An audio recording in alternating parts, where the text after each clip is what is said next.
Et ce matin, c'est une édition très spéciale parce que nous avons un invité de marque, le coach Marcel Mekam qui nous a retrouvés dans ce studio. Bonjour coach Marcel et merci d'être là. Bonjour président, c'est un plaisir de participer à votre programme. Et il faut dire, dans quelques semaines, nous donnons un grand rendez-vous à tous les Camerounais. Ce sera donc le 8 février 2025. En effet, pour ce rendez-vous, ce sera l'occasion pour nous d'expliquer aux jeunes de Douala et de ses environs qu'est-ce qu'il faut faire pour sortir de leur situation d'inconfort. Parce qu'on s'est rendu compte que les gens sont accrochés au salaire.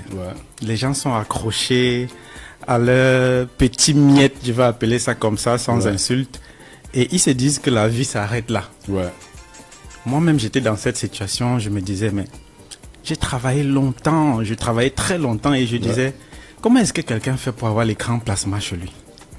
Alors que je travaille de 6h à 22h, je n'arrive jamais à acheter un écran de 55 pouces. Je vois les gens chez eux avec les canapés en cuir, je dis, mais qu'est-ce qu'ils font que moi je ne fais pas?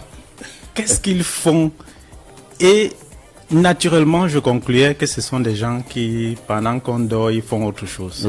On pensait très rapidement à des choses compliquées lorsque on voit certains faire ce que nous n'arrivons pas à faire. En effet. Avoir ce que nous n'arrivons pas à nous offrir. Ça, l'énigme s'installe. Et on comprend parfaitement certains Camerounais qui pensent que pour réussir, il faut tremper. En effet. Et c'est ce que moi je pensais. C'est ce que moi je pensais jusqu'à ce que quand j'ai laissé mon emploi, j'ai commencé avec l'entrepreneuriat, je me suis dit, mais donc c'était comme ça. Voilà. J'ai dit, quand j'ai commencé, mon premier million, le jour où j'ai gagné 1 million, on m'avait fait un virement à UBA. J'ai regardé mon téléphone, je vois 1 million. J'ai couru rapidement, j'étais à Yaoundé, donc je suis allé à une agence UBA. J'ai couru rapidement, je suis allé récupérer tout. De peur qu'on dise que c'était une erreur. J'ai mis tout dans mes poches. Je suis rentré. J'ai dit à mon épouse que bon, on vient de me payer 1 million là. J'attends pour voir si on va quelqu'un m'appelle pour dire que... On amène l'argent là. Alors il faut dire, coach Marcel, tu fais bien d'évoquer l'entrepreneuriat.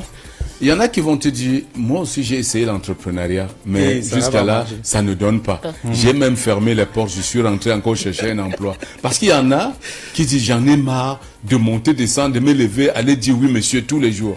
Donc vraiment, il faut que je passe à autre chose. Et bizarrement, il passe à autre chose, il essaie d'embrasser l'entrepreneuriat, mais quelques temps après, il fuit encore, il jette l'éponge, il retourne chercher un emploi. C'est un phénomène qui arrive à toutes les personnes qui n'ont pas compris la notion de système. Quand tu fais dans l'entrepreneuriat, il faudrait que tu te rassures que l'activité que tu es en train de mener ne soit pas une activité qui est centré sur toi sur ta personne. Parce que dès que tu seras absent, tu as le deuil le week-end, la boutique se ferme, il n'y a pas d'entrée et les charges vont continuer à augmenter. Tout à fait. Quand tu vas tomber malade, tu vas aller à la maison, l'entreprise ne va plus produire, mais il faudra bien que quand les impôts passent, que tu leur dises que voici le truc. Tu vas pas dire que j'étais malade. Non, les impôts ne comprennent pas. Tu es malade, on ferme les bêtises, on passe à autre chose. Voilà. C'est comme ça que ça fonctionne.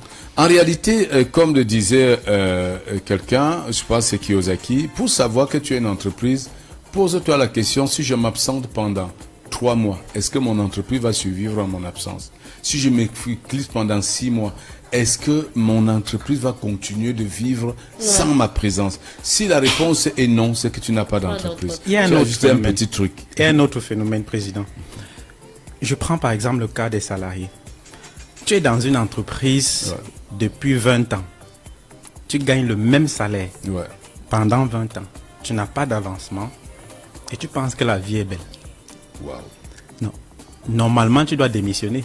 Parfois à cause des petits avantages, de métier. Tu dois démissionner parce que tu es en danger. Tu es en danger pourquoi? Il y a 20 ans, le sac de ciment coûtait 2800. 2800, oui.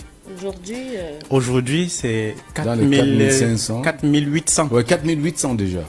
Ok. Ça veut dire que si il y a 20 ans, tu avais prévu que je vais acheter un sac de ciment, tu as gardé 2800 à la banque.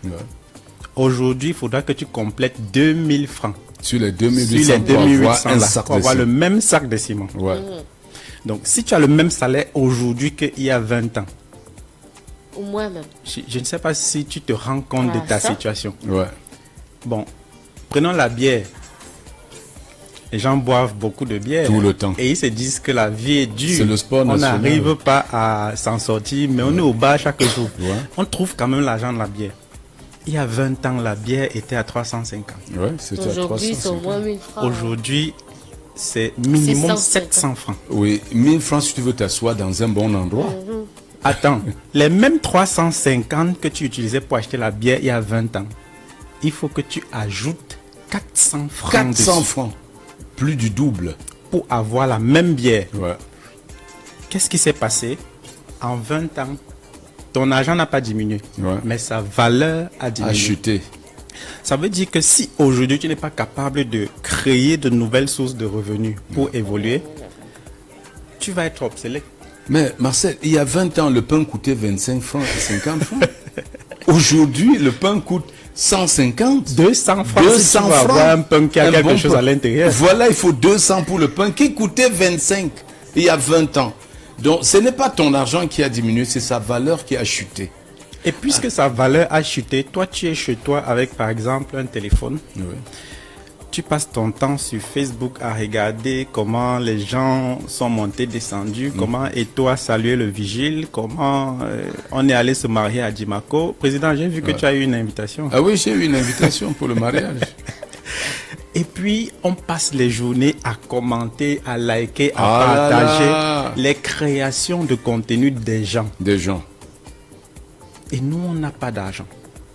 Est-ce que vous savez que les contenus que vous likez, que vous partagez, les vues là constituent l'argent que ces gens-là que vous donnez à ces personnes.